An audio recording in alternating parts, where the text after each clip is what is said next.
Hello అండి అందరికీ. ఈరోజు నేను చల్ల మిరపకాయలు ఊరబెట్టుకునే విధానం చూపిస్తున్నా. ముందుగా మిరపకాయల్ని ఇలా ఘాట్లు పెట్టుకోవాలండి. చక్కగా కడిగి పెట్టుకున్న మిరపకాయల్ని చూసారు కదా, ఈ విధంగా మొత్తం అన్ని ఘాట్లు పెట్టుకున్నాక ఒక లోతుపాటి గిన్నెలో వేసుకోవాలి. మనకి మిరపకాయలు ములిగేంత వరకు మజ్జిగ అనేది పోసుకోవాలి కదా.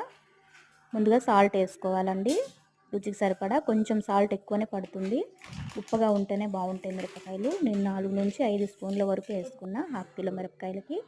కొంచెం వాము తీసుకొని ఇలా నలిపేసి వేస్తే రుచి బాగుంటుంది, వాసన కూడా బాగా వస్తుందండి. చూసారా, మజ్జిగ ఈ మాత్రం పలుచగా ఉంటే చాలు. ఇలా మజ్జిగ చిలికి పెట్టుకోవాలి.